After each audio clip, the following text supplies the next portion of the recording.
and welcome to Dev Talks. This is Adi Achint. As you all can see, I have with me Air Marshal Anil Khosla, a former Vice Chief of the Indian Air Force, who's going to take us through understanding the S-400. This is a subject that has been discussed multiple times on very different facets in terms of world diplomacy, in terms of India-Russia relations, in terms of China, in terms of Pakistan, so on and so forth. What I want to concentrate on is how is the S-400 going to be used within India? What are the salient features that will help us understand what the system is all about? And how will it be integrated within the systems existing within India? And of course, the edge that it provides. Sir, thank you so much for joining me for this discussion on the S-400. Thanks, Adi. Can you hear me? Yeah, so it's always a pleasure as interacting with you and coming on your show. And so once again, very, very relevant topic of S-400 system. And as you rightly brought out, that it has created a lot of debate and discussion in various forums. And of course, it has created some fears, some apprehensions. And the deal is between India and Russia, but obviously China and Pakistan affected, so they are making noise. But the best part is the USA, is making a lot of noise. We'll maybe talk about that also. And so it's a very relevant and live topic. Yeah, and before we start, as I always say, like all my information is from open source.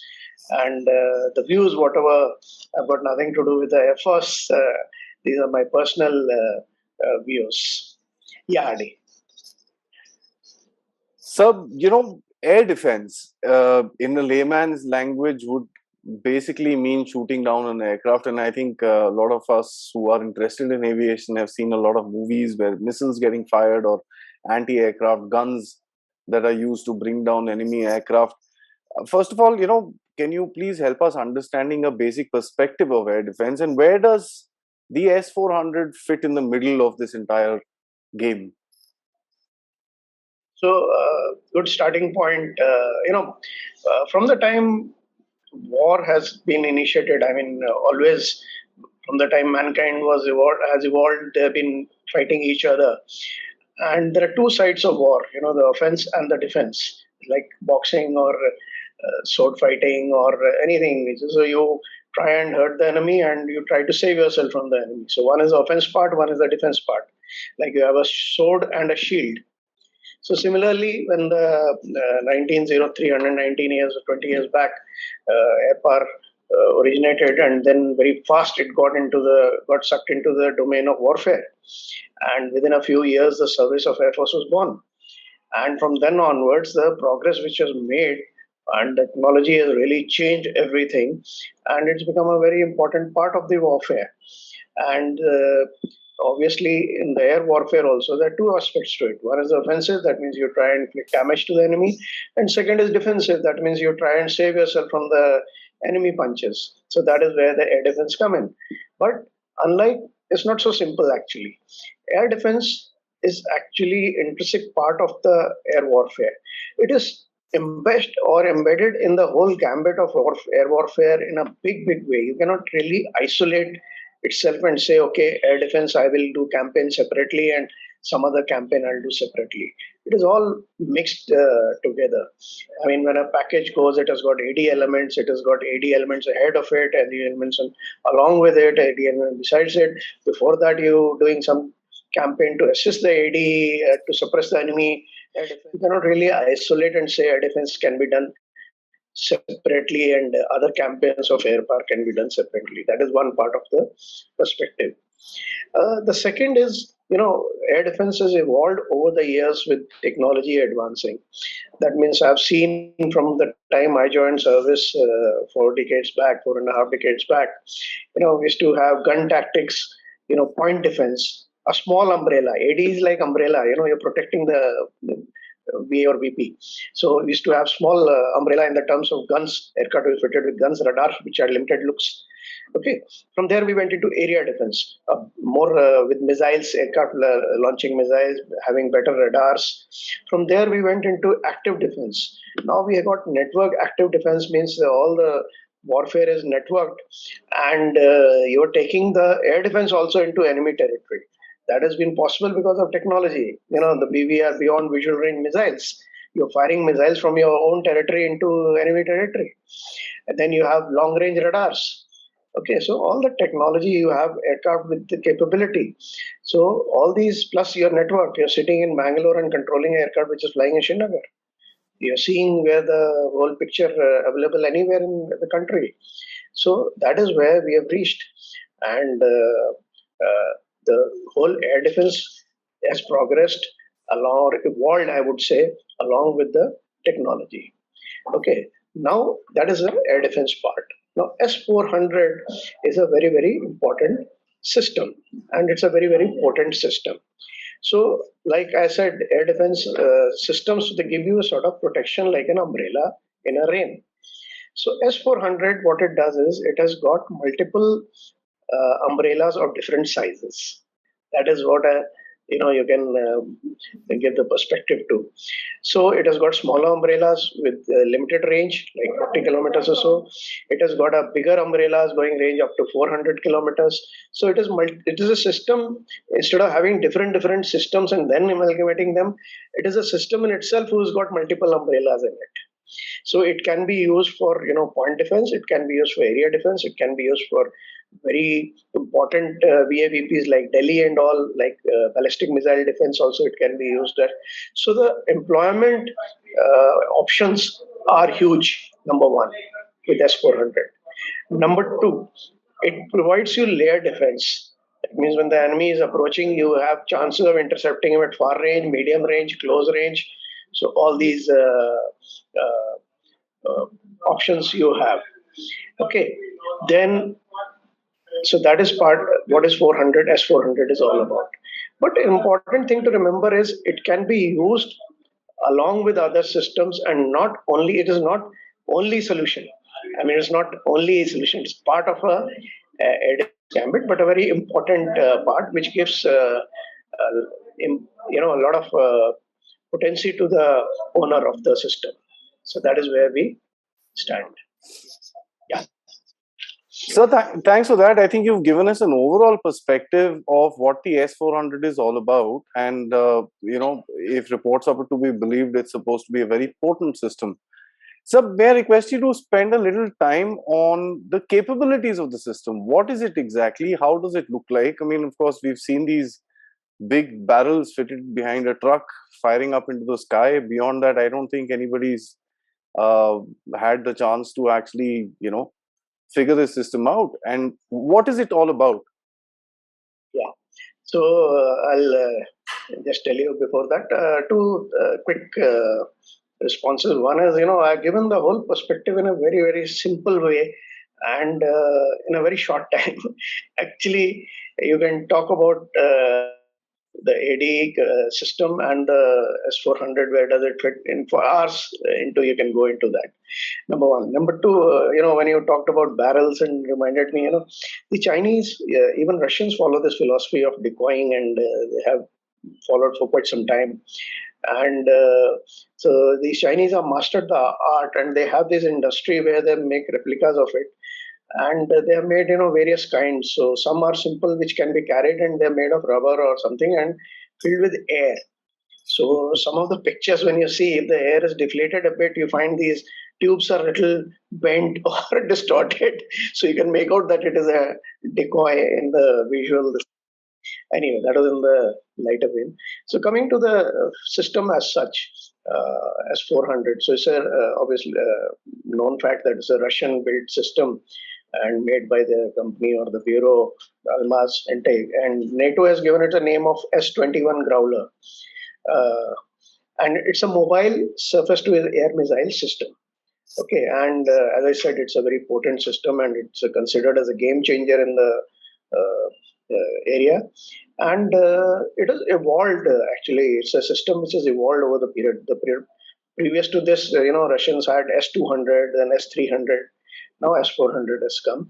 It is not takes time to system to evolve, and this development started in 1993, as far as back as that. But then, because of breakups and all those lot of hitches, it slowed down the progress. But then 1999 to 2000, the testing started. And it was inducted into the Russian military in 2007. So it's almost 14, 15 years that it has seen action, and it's been used in Russia. And they have deployed it in Syria, Crimea, Black Sea exercises, various places. So it's a sort, you can say, sort of a proven system. And besides India, before that, Turkey and China have also got these systems. The Turkey, the contract was signed in 2017 and supply was in 2019. Of course, US made a lot of noise. Turkey getting it, then India getting it, China getting it, and the famous CAATSA, the sanctions they have issued. We'll talk about it slightly more later. China has acquired 6 regiments in 2018, and 2 of them are deployed against us. One in the north and one in the east, near opposite Arunachal, and one in the north in Gargunsa area. And others they kept it for their other protection of the Indo-Pacific area. Okay, so as any other surface-to-air missile system, S-400 also has got basic 4 subsystems. Okay, one is the command and control system, which is basically the brain of the whole system. Then there are radars, and radars also 2 categories. One is the surveillance radar that generally pick up the targets, and they, in this case, you have long range surveillance radars going up to, reported in the open media, 600 kilometers, 370 nautical miles. And then you have tracking radars, which tell the missile, which track the target and tell the missile where the target is. Okay, and now with the advance in technology, multiple targets can be tracked at one time from 80 to 100, and the range is reported as 400 in the open media. Okay, now the beauty of the system is it's got multiple range missiles, 40 to 400 kilometers, as I said earlier, 40 kilometer, 120 kilometer, 125 kilometers, 200, 250 kilometers, and 400 kilometers. So that is why I was telling you, the umbrellas are different size. So you can choose what missile you want to procure and what numbers, what you need as per this thing. So you tailor the system according to your needs. And these missiles have got a big warhead of 443 almost kgs of fragmentation type.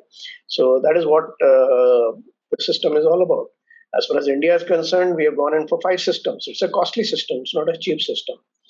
Okay, so we have rationalized, and I think we've gone for 5 systems in the beginning, and each system has got about 2 FUs. So these FUs can be used together in one place or separately. One of them can be also used independently. So that options are available. And each system has got about 8 launchers, and each launcher has got 4 missiles. So you can say 32 missiles at a time. Okay, it's a large number. And the beauty of the system is a mobile system and it's quick reaction. We're reaching the destination where it wants to stop and fire.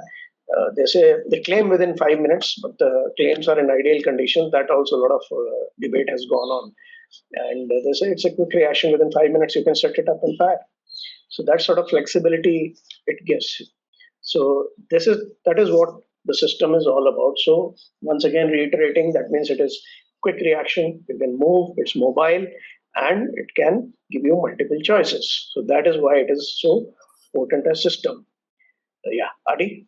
So before I come to the CAATSA part of it that you mentioned, I'd like to ask you, the recent incidents in UAE that you see these vague rockets coming in and stuff like that, protection of air assets or protection of ground valuable assets is becoming more and more required, especially with a rogue sort of a scenario emerging in our neighborhood.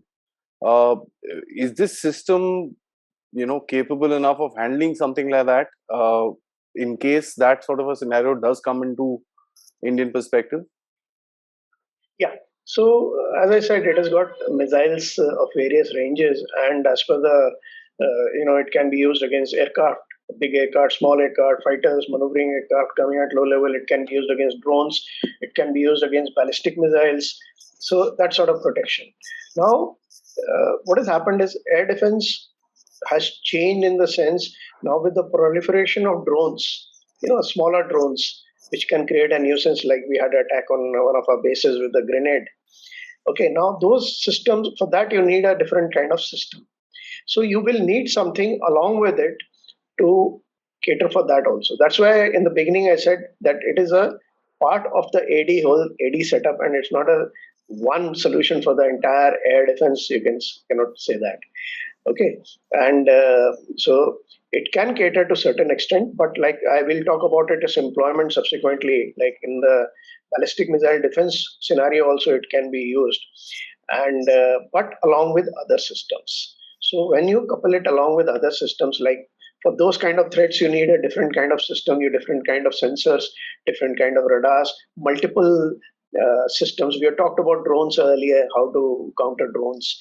So those systems are specialist systems. I'm sure in future, it'll evolve, and maybe these components also will get added once the system evolves in future. Yeah, Adi.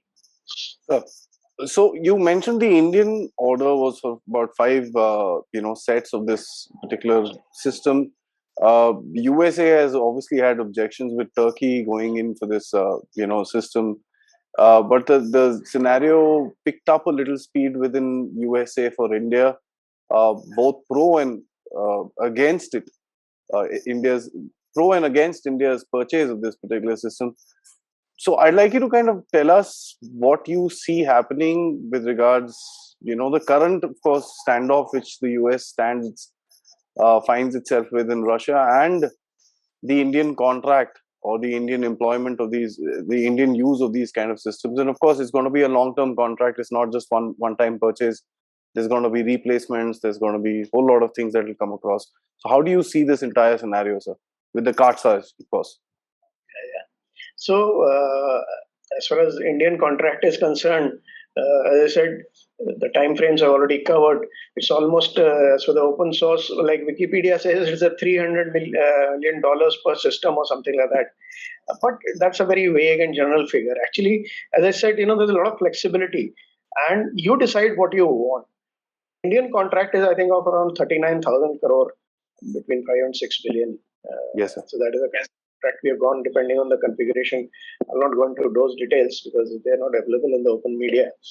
And way back in 2016, the intergovernment agreement was signed, and the contract was signed in October 18. And as per the contract, within 5 years, the delivery is supposed to complete. That would amount to 2023. And delivery is already started. Actually, the training is already started. You heard in the media, people have gone across and trained, and the system delivery started. Integration is on, and the first system is likely to be operational by April 22. And since we have Russian air defense systems earlier also with us, the integration of Russian system into our whole gambit of air defense will be that much easier because we are already used to it. So in near future, actually, at times I feel that I retired maybe 5 years too early. Just going off the topic a bit, when I joined in 80s, a lot of inductions took place in the Indian Air Force. A lot of aircraft came, a lot of transport aircraft, fighter aircraft, and the missiles and other things came. And now, when I retired, of course, we did work for all these systems, and they are fructifying now. So some came before I retired, C-17 and C-130, etc. But Rafale, Apache, Chinooks, S-400, they're all coming in now. Maybe if I retired 3 to 5 years later, I would have seen them in service and inducted and then maybe retired. I feel bad about that. Okay. Now coming to the US objection. Now that is very interesting part of it. Okay. So US has been objecting and imposing sanctions on everyone, obviously. If it is not of their interest, they try and impose sanctions. Now, sanctions are under this CAATSA. So basically, it is countering Americans' adversaries through Sanctions Act. And this act was promulgated in 2017 in USA. And under it, there are 12 sanctions, different types. And the sanctions of important to military are, it bars USA from exporting defense equipment to that country, or it can bars defense dual use technology also. Third is anything related to nuclear systems, and fourth is anything which needs government sanction in USA before exporting can be sanctioned or can be barred from exporting to these countries. Then there are, of course, other sanctions, this thing. But interesting part is that it does not bar, that is what the open media says, that it does not bar the spares and the support system to already systems which have been exported. Okay, like we have a lot of systems, a lot of debate goes on what will happen to them. So that is what under this clause is available. Americans are known to close the tap earlier whenever they required. Whether they honor it or they don't honor it is the question. It's always a doubt. So what we are in the phase of, building up confidence with them. They have been imposing sanctions on us earlier also. But now the situation has changed. Okay. So then other part of the CAATSA is, there is a waiver possible, which can be given by the American president, a reassurance to the parliament that, there are various clauses given that it is not harmful to the American interest or the country who's bought it, they are taking some steps to appropriate steps and all that waiver can be given. I mean, possibility of waiver is there. So Americans have basically, put this clause to against China. Turkey is very interesting. This thing. Now, Turkey is part of the American programs. And Turkey has got access to their latest aircraft, F-22, 35s and all those. Their worry is much more in Turkey. Basically, the fear what Americans say is that all our important information about the latest platforms will go across to the Russians. Okay, that is a basic what they state. And Turkey, in this case, actually, Turkey is a very interesting story. They're caught totally whether to impose sanctions or not to impose sanctions because they are part of these programs and they have access to both sides. And now with this 400 coming, the chances anyway, that's a different story. Let's come back to India. Now the question being asked is, will USA impose sanctions on us or not? Okay. So one is the reason why Americans are, worried is one is, I told you, the fear of this going across. And second is, they are offering their own systems. Basically, it is economy, revenue. To prevent revenue to going to the Russians and allow revenue to come to their defense industry, boost to their defense industry. Okay. So these are the reasons why they basically want this system or the contract to stop and offer their own systems. Now we have American equipment lately: C-17, C-130, P-8Is, Apaches, Chinooks, anti-submarine headquarters. Now drones are being talked about. Quite a bit of equipment which has come in the last few years, American equipment. And there is a thing called electronic signature. That is the vital information they're talking about. And their worry is that this electronic signatures through the system might go on to the Eastern Bloc. Second worry of theirs is there might be embedded software tools, in the system, which could be giving the information. Okay, so these are the reasons which they're stating. But the main reason to my mind is the economic reason is the most overriding factor that is preventing revenue to them and giving boost to this thing. And they're offering, systems like Patriot, PAC-3 and THAAD, that is Terminal High Altitude AD systems and all. But they are specialized system for one purpose. And at the moment, our requirement is different. So that is why we have gone in for this S-400, which is superior for its role for which it is meant for. So it meets our requirement, whereas those other systems of THAAD and Patriot and all don't meet our requirement at the moment. Okay. Now comes the interesting part. Question still remains whether they will apply sanctions or not. Now, one is the economy part. That means they are getting a lot of business from us. I've just mentioned, 7, 8, 10 systems which have come into. They're very interesting statistics. We have a mix of Eastern Bloc systems and Western systems, correct? So by 2010 to 14 or so, the survey when we did, survey when it was done, 75% of the equipment was by cost or by volume, whatever you say, from the Eastern Bloc. Now, 2014 to 18, this has come down to 58%. And who again is basically Israelis to some extent and US to large extent. So what I'm getting at is they have a huge market with us. They are gaining from us. If they impose sanctions, they will lose that also. That is one factor to be considered. Second is, I was talking earlier, we are building confidence. So they have declared, strategic partnership with us. So in terms of military cooperation, exercises, interoperability being increased, we have signed the agreements of COMCOSA, PECA, LEMOA. These are COMCOSA sharing of communication and information, high-end equipment encrypted, plus a basic exchange of intelligence information, geospatial, logistic agreements, all these things, correct? Now, if the sanctions are imposed, we are trying to build that confidence, and that will go again once again. Third aspect is geopolitical situation. China is very, very belligerent. They got to counter China. The Quad is being talked about. They're wooing India to take on a major, bigger role, maybe a military role in the Quad, especially in the Indian Ocean region. So basically, economic, strategic partnership, and geopolitical. These are the three main reasons which are to be considered whether sanctions will be applied or not. So that is where we stand. But it is still wait and watch. And I said waivers are possible, and the clause does exist as well for the waivers. So it is wait and watch policy for us. Actually, it's a tightrope walk for them as well as us. More for them than us. Yeah, Adi. That's what I'm about to say, sir. It's like a head between a rock and a hard place, and it's not for us, as a matter of fact, as much as it is for them, because losing India for them is going to be a nightmare sort of a scenario, and their internal politics will not allow it today. So, Yeah. as you mentioned, it's quite a tightrope walk. So Yeah. let's talk about domestic Indian capabilities today in terms of air defense. We've spoken multiple times before with regards confrontation with China, the air power, which will play a massive role.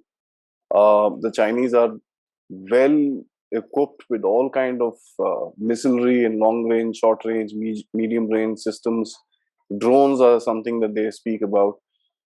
So what kind of a capability enhancement will it provide for us within the current scenario of two front military sort of a conflict? That's point one. And how do we plan to employ this sort of a system within our setup, and of course integrate it with the existing systems that we've got? Yeah. Yeah, very important. What are the capabilities? How do we employ them, and what will be the effect on the adversaries? We already talked about the capabilities that multiple umbrellas, mobile system can be against multiple targets simultaneously. Too many tasks, quite a few targets. Shoot and scoop sort of philosophy. A lot of it can be amalgamated, or it can be augment the ballistic missile defense systems. It can be used for static. Strategic important targets like national capital or nuclear installations or any strategic value targets, or it can be used in a mobile mode, covering it can defend a large area. So all those capabilities we have talked about. Now, the second part as for employment is, debate is also going on. Will we integrate it with our system? Of course, we'll integrate with the system. We have a very good networked AD system now, all covering all entire country as well as the and territories. So obviously, we'll integrate it with this thing. Any system is standalone. The capability is X, and put it in a network environment with the others. It is not the sum total. It is the dividends are much more. So obviously, it will be. And as I said, it will be integrated most probably with the ISCCS and the network systems of the airports. And the integration. Because we have Russian systems earlier, so that will be a big help in terms of integrating the system along with. But it will take time, of course. Any capability to develop, it takes time. The system acquisition is one. Now running it, when employing it, using it, maintaining it, learning about it. When the system comes, then you learn about it. What are strengths? How to actually use it? And although some information does flow earlier, that's how you bought the system. But once you start using it, you come to know. So what I'm trying to get at is that of course it will be integrated, and the employment philosophy will evolve over the period of time once we learn more about the system. Okay, so we will have to use it, what we call out of the box thinking. So it is up to the military planners to employ it in a suitable way and use the ingenuity. Okay, and human mind is very fertile. To my mind, the more ingenious ways, out of box thinking you think of employment, the more dividends you get. Okay. Now, debate goes on also whether it should be employed in static mode or a mobile mode. As I said, static mode, covering a large area or an important VAVP. But static mode, the disadvantage is, the enemy can know where the location is. You can neutralize it by various means. Hard kill, soft kill, there are various means available. It's not that everything is foolproof. And of course, mobile mode gives you much more. Enemy keep guessing, and it gives covers larger area because you're moving around, and then the umbrella is moving around. Very. I keep diverging a bit. Afghanistan we talked about, if you remember, in one of our discussions. Very classic example of Afghan army why it lost was so quickly to Taliban was, if you remember, we discussed they were in a static defensive mode Yeah. near the towns. So now you have a static defense set up. The enemy will go around it here. Why should he confront him? Now he goes around it, takes the objective, and cuts you off totally. You're left high and dry in that mode, static mode, and he's cut you off, and he's achieved his objective. So mobile, what I'm trying to get at is mobile application or mobile way of using is always better. And as the system has said, that it's got 5 minutes readiness time. It's ideal. You move it. It's got this thing vehicles. You move it, set it up, launch, maybe move again. You don't have to move hundreds of kilometers. Maybe an area you can select various places and you can go and hide. You can, concealment camouflage is very, very important for its safety also. So that sort of utilization. Okay. Then forward deployment or rear deployment. Now, rear deployment would be to protect your VAVPs. And peacetime, obviously, you'll be at rear areas, you will be training with the other systems, you'll be carrying out exercises. And in operational time, you may move to the op locations, which is called, or depending on the situation, what the threat is at that time, or area where the thing is hot, you can always deploy these.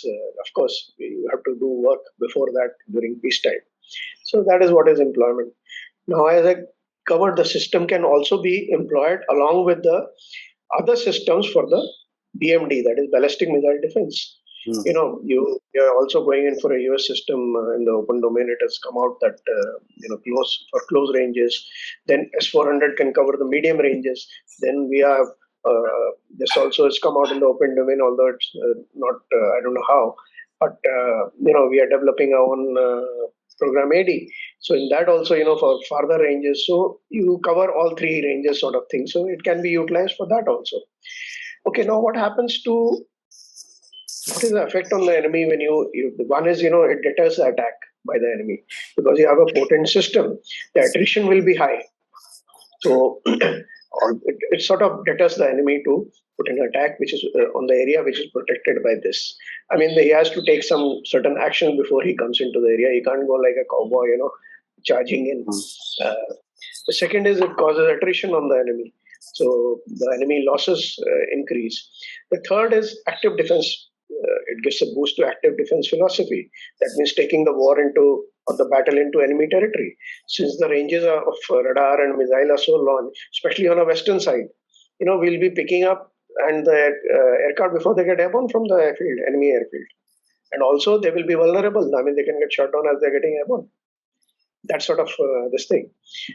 Then next thing is it pushes back, very important. It sort of limits the envelope of the enemy in the sense it pushes back enemies' heavy aircraft, which are combat support aircraft like your AWACS and your AWC and your air-to-air refueling FRAs, flight refueling aircraft. When these are, because they get vulnerable. So what happens? They have to move back from the boundary or the LAC, LOC, whatever you want to call it. So when they move back, their envelope shrinks a bit of their aircraft and this thing. Combat radius, yes. So this is what are the various effects on the adversaries, and this is about various factors related to its employment. But the bottom line, as I said, is two. One is it is going to evolve over the time, and second is more ingenuity out of box thinking you do, more dividends you get out of utilization of such systems. Yeah, Adi. I think for me, one of the biggest eye openers is that, well, of course, I mean, I'm a layman who doesn't probably understand the entire air defense and air operations. But the biggest revelation that you put across to me is the effective combat radius reduction of the force multipliers of the opponent. Of course, the Pakistanis would be quite vulnerable because this system would cover the entire country. But on the other hand, the Chinese, it does make a big difference in terms of their air capabilities against India, which are as it is quite much in question. So that's a very very interesting point that you put out. Sir, my final question to you is that there were rumors about the S-500 being discussed, and I don't know where that is right now. Of course, these are all very hush hush discussions. But do you see India looking at a system of some sort of an upgrade for its future requirements, and how do you see the cost benefit factor kind of playing out? Yeah, yeah, very important points you made, Adi, both of them. So one is, you talked about Iron Dome system, that incident where Israel was attacked by rockets and they used the Iron Dome system. If you remember, the debate went on that, such a cheap rocket and cost being imposed on Israel is very high. Very They're using such costly missiles. I have a different way of looking at it. Uh, you do cost benefit analysis. You don't go by the projectile which is coming onto you, cost of that versus the cost of the projectile which you are launching to knock it down. I go by the cost of VA or VP which you are saving on ground, damage. Yes, sir. damage to it. If the damage caused by the incoming projectile to your system is high, then you don't mind spending that much of money and launching that missile, costly missile, to knock off that threat. Correct? So we should remember that. As far as the system is concerned, as I said, it is a costly system, and by no means it is a cheap system. But Indian Air Force, when it decided to go for it, I think we did a very mature thing. It's not that we just went in for this system for going sake. Since these are multiple umbrellas, as I talked to you, so it goes into the realm of MR SAM, LR SAM. These are all surface to air missiles. Medium range, MR, and LR is long range. Long range. Correct? We have systems. We have systems in the Indian Air Force, indigenous as well as procured from outside. At one time, our strength had gone down quite a bit. What reasons I will not cover there, but that phase is gone, and now we are on the upswing. So when we did go in for this system, we rationalized our requirement. We, reviewed our long-term perspective plan (LTPP), and correspondingly, we reduced the requirement of those LR SAM and MR SAM systems, so that this whatever benefit we are getting out of this got offset by reducing the cost there. It is not that so Air Force does consider uh, this factor, that how much does it cost and how can we reduce the cost. So that is one part of the cost analysis. Two aspects which I tagged. Now, coming to the future, obviously, no system can meet the requirements of the future. So, and any system which is created, will have certain amount of drawbacks. And secondly, the technology keeps advancing. And as the technology keeps advancing, Yes. your system which you made today will not cater for those technological advances, and they do filter into the this thing. For example, the system, as I said, the development started in '93. That is how many years back? Almost maybe 3 decades. And in that, where has the technology reached? Stealth has come in such a big way. Right? Hypersonics are coming in. Now, when the hypersonic projectile is coming at you, you can imagine what sort of system you need. You may need, 3 times or 5 times the distance for acquisition and to neutralize. So, there's a Swedish Defense Research Agency. It has done some testing on S-400, and it's a 116-page report, I told, but it's not come out this thing. It has brought out certain weaknesses in the system also, like any other system. And as per it, some of the things which are reported capabilities are overrated. Okay, I will not go into the details. In any case, those full details are not available. But obviously, if you don't look for the future, you will stagnate. So West Eastern Bloc is also working on the next system, which is S500. As I said, it's evolved 200, 300, 400, and the 500 work is already going on. According to some open source report, it's a work in progress and is expected not very late, 2024 or so, just 2 years from now. I'm not sure what is the status and all because that information is not available. But what I'm trying to get at is, yes, they are working on the next system.